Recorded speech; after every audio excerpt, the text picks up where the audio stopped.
In 2010, the New York Times hinted at the collaboration between the U.S. Geological Survey and the Pentagon. The collaboration was to estimate the value of the mines in Afghanistan by using samples.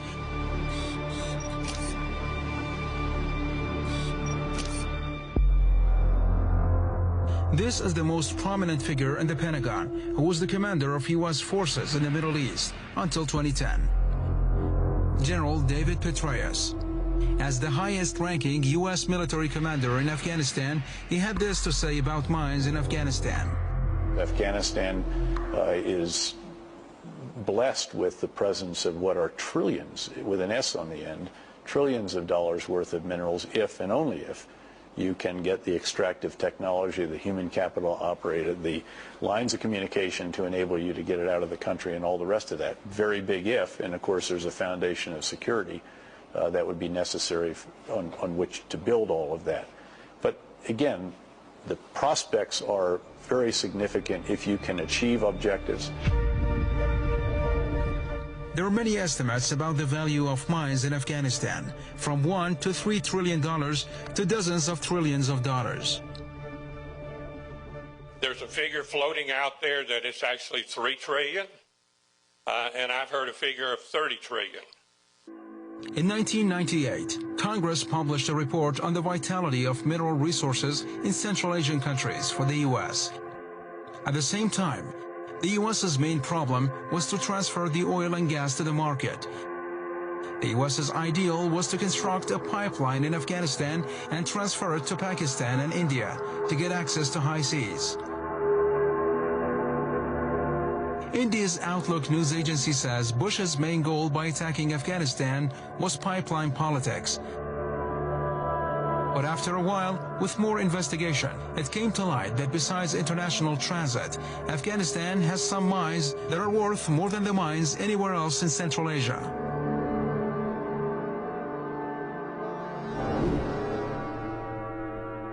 Uranium, a strategic stone with vast resources in Afghanistan's Helmand province, where the U.S. and British troops were stationed in large numbers.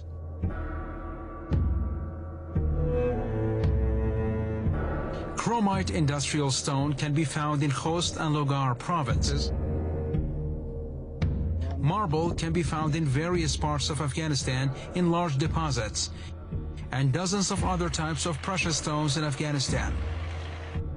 The bluest stone in the world is Badakhshan's azure, emerald in Panjshir, gold in Badakhshan, tourmaline in Kunar, chondrodite, quartz and various types of topaz, prasiolite, aquamarine and agate.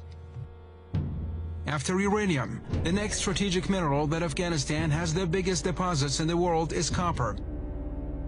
In our era, copper is more valuable because it has a basic role in renewable technologies like wind turbines and solar panels. As the world electrifies, and whether it's moving towards green energy, whether it's solar or wind, what does that require? An enormous amount of copper. When you have every megawatt of wind power installed requires 7 tons of copper. Since Eric Prince is involved in renewable energies business, he knows well how vital the copper mines in Afghanistan are. And if you build a mine, right, there's a place like Mas Ainak. It's 50 kilometers south of Kabul. It's the largest copper deposit in the world. More than 6 million tons of copper. Do it manually. I'll employ 10,000 Afghans with picks and shovels and pay them $12 a day. The Taliban's paying 10, we pay 12. I take great umbrage when people say, Eric Prince wants to privatize this and make money. Yeah, I'm going to I would try to make money. Talc. The name of the mineral might not sound familiar to many people. The white material can be found in abundance in Afghanistan. Besides the wrong methods of extraction that can irreversibly damage the mines, the bitter reality is, based on a report by Global Witness in 2018, a large part of the talc mines in Afghanistan are in the hands of Daesh.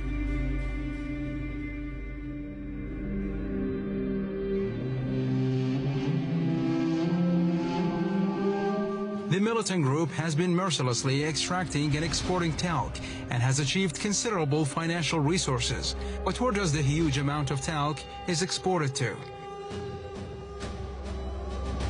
Global Witness published a report in 2016. Based on the report, almost all of the talc in Afghanistan goes to the US and European countries via Pakistan.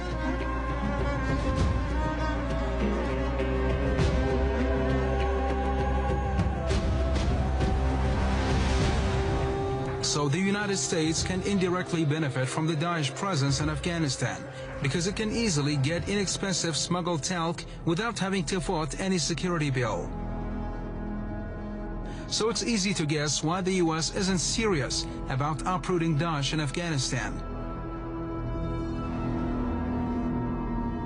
Talc is an important material for many industries: the plastic industry, paint industries, and ceramics. Talc is the main element in baby powder. The famous US brand Johnson & Johnson is one of the biggest consumers of talc in the world.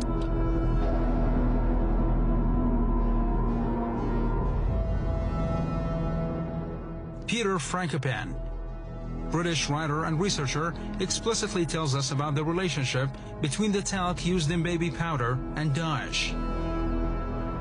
The relationship between baby powder and global world power. Can you expand on that sort of dilemma a little bit? Talcum powder is the softest powder known to mankind, right? And it's found, like lapis and like gold, almost exclusively in Afghanistan. And ISIS-K, which is sort of the Central Asian variant of ISIS-Daesh. So ISIS-K have been very effective in trying to work out what assets produce cash. And one of the things they've targeted are the talcum mines in Afghanistan. And that brings them estimates around about, Global Witness did the work on this, somewhere between $20 and $30 million a year minimum. And that's quite a lot of cash. That powder has come from probably ISIS-controlled territories, shipped out through Pakistan, through legal or illegal.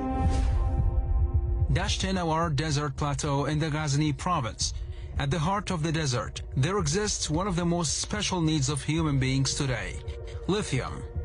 Many people call it the oil of the 21st century. Lithium in Afghanistan.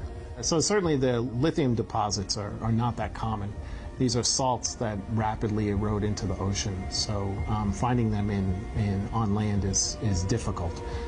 With the rise in the electronics industry, the need for lithium is only going to increase. And so you can imagine these are worth quite a bit of money. Any electronic gadget that is charged and anything that has a battery needs lithium. The expansion of electric vehicles is something that has increased our need for lithium several-fold. Eric Prince's engagement in the field of electric vehicles can be another reason behind his attachment to the mines in Afghanistan. Working on a fund, a bigger investment fund to do some of the strategic minerals that you need to make electric vehicles. Right, there's a big shift coming in electric vehicles. Electric vehicles are coming. The vast resources of lithium deposits in Afghanistan led to the realization of a prediction. Afghanistan became Saudi Arabia of lithium. And the New York Times described it very, very well, calling Afghanistan the lithium country, the Saudi Arabia of lithium. So where Saudi Arabia is the oil capital of the world, Afghanistan will be the lithium capital of the world. Jess Ventura, he was the governor of Minnesota from 1999 to 2003. He was an influential politician in most U.S. administrations and one of Donald Trump's old friends. In recent years, his revelations about the United States political system have caused controversies. By the way, I now know why we're in Afghanistan. Why is that? A month ago, they announced it's got the biggest lithium deposit in the world. For batteries? Sure. Every cell phone, every computer, everything runs off of lithium. Cars are going to run off it. And we're still buying that we're there to fight terrorism and the Taliban. Give me a break. It's a red herring. The whole war on terror is just a red herring to get what they want to do. It's the lithium. Why do you think we're there? Iraq's the oil. The Technology Analysis Institute, VentureBeat, has a strange analysis. The future of Silicon Valley might become dependent on Afghan mountains. Silicon Valley is a region in southeast San Francisco, in California. It's considered the United States technology capital. This is the place where dozens of big companies like Tesla vitally need lithium. Basically, extract the lithium from the ore. In line with his strategy to get back the money spent in Afghanistan, Trump forced one of the world's biggest mining investors in the U.S. to go to Afghanistan. As the Wall Street Journal says, Trump push yielded copper and gold deals in Afghanistan. But who's the investor? He was one of the former CEOs of the American bank, J.P. Morgan. JP Morgan. JP Morgan is right now the biggest bank in the United States, probably in the history of the United States. Right now, they're also the biggest bank in the world by market capitalization. He's a banker and a mysterious character. There's no public or official interview with him. He's nicknamed the King of Mining. He's a British investor named Ian Hannam. He went to Afghanistan for the first time several years ago. In 2011, he established a series of chain companies for Afghanistan. The companies were mostly for research and experimental purposes. For several years, they extracted samples and studied the mines in Afghanistan. But after the years-long assessment based on the samples, there were rumors that the West was about to sign the biggest mining contract in Afghanistan. Badakhshan's gold and Balkhab's copper, with the prospect of creating 13,000 job opportunities and its $1 billion effect on the Afghan economy. But the contract was secretly signed in an unconventional way in Afghanistan's embassy in Washington. Ian Hannam was also present in the embassy, along with some Afghan political figures. The unconventionality of the contract led to rumors from the start. The New York Times reported there were legal concerns over the deal. Despite the ifs and buts, later on it was proved that the deal was just a cover. A year later, the contract was revoked. Politicization of the issue was one of the reasons mentioned for canceling the contract. Systematic corruption within the Afghan political structure and its dependence on foreign powers could be one of the most important reasons. But the more important question is, why Hannam didn't make a transparent investment in Afghanistan and only took samples and did experimental tests for assessment.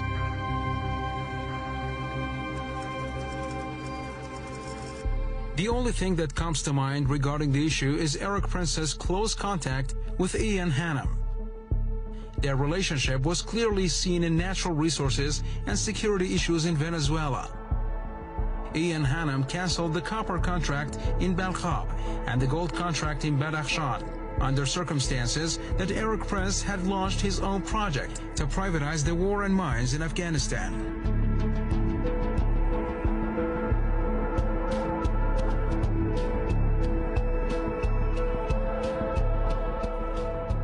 Ian Hannam's documents and samples of the mines could give Erik Prince the best classified information, so he could start his mining activities in Afghanistan. It's only natural that Afghanistan needs foreign investment in its mining sector, but it becomes unnatural when it's handed over to the political mafia and foreign figures. Well, there's no doubt that since the US invaded in October 2001, the war has been partly privatised, and the effect of that on civilian lives has been devastating. However, what Erik Prince is trying to do here is even worse. What he's trying to do is two things. One, privatise the war. He claims that thousands of private mercenaries can essentially do what the US military has not been able to do in 17 years of war. Prince has plans to try to exploit the country's resources. He has the Trump administration behind. He wants to try to exploit lithium and gold and rare earths in a diluted plan to be able to somehow profit, obviously, for his own company. It would worsen violence, not make it any better. And in fact, as long as war and military occupation continue in Afghanistan, nothing will get better.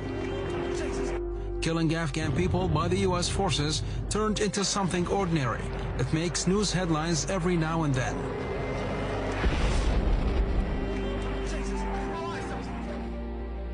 More than 102,000 Afghan civilians lost their lives from 2009 to 2019.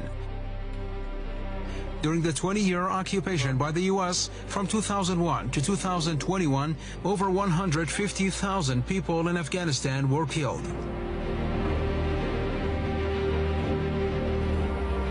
A considerable part of the crimes was committed by U.S. airstrikes. From 2007 to 2019, the U.S. dropped 20 bombs on the Afghan people every day on average.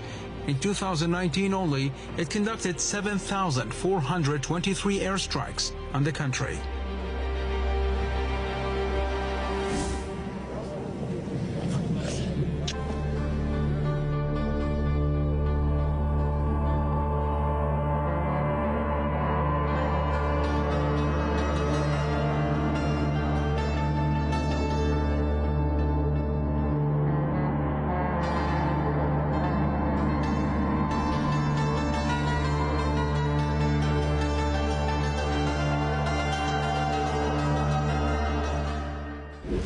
It looked like nothing was happening. Indeed, it looked like we were in a, altogether now, quagmire. Sir, I was going to say stalemate. Stalemate, yes. These are familiar words, a stalemate from the past. If you take a look at Afghanistan. Afghanistan. Afghanistan. Afghanistan. Afghanistan. The United States of America is a friend to the Afghan people. And end the war in Afghanistan. Get out of Afghanistan. And today. My name's Joe Biden. I'm a Democrat. What did you know? Afghanistan, you said? Yes, sir, Afghanistan. That's it. In a symbolic move, exactly in the room that Bush issued the order to attack, Joe Biden announced that U.S. military forces will completely withdraw from Afghanistan in 2021. I'm now the 4th United States president to preside over American troop presence in Afghanistan. 2 Republicans, 2 Democrats. I will not pass this responsibility on to a 5th. The United States will begin our final withdrawal began it on May 1 of this year. It is not clear, or maybe it is not important anymore, if he, just like his predecessors, says something in interviews and does something else in reality.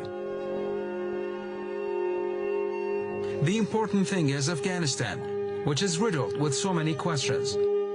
Definitely, any major development starts with asking questions. The questions arise from the U.S. presence in Afghanistan.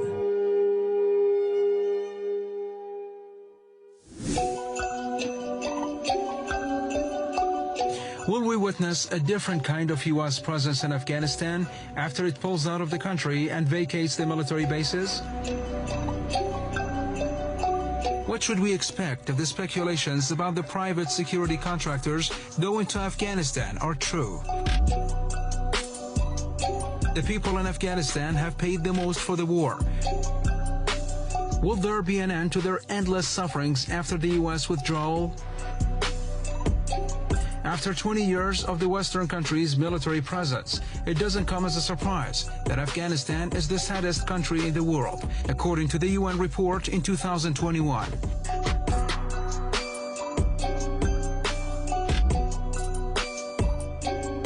Will Afghanistan experience life differently, or will the vicious circle repeat? Only time will tell.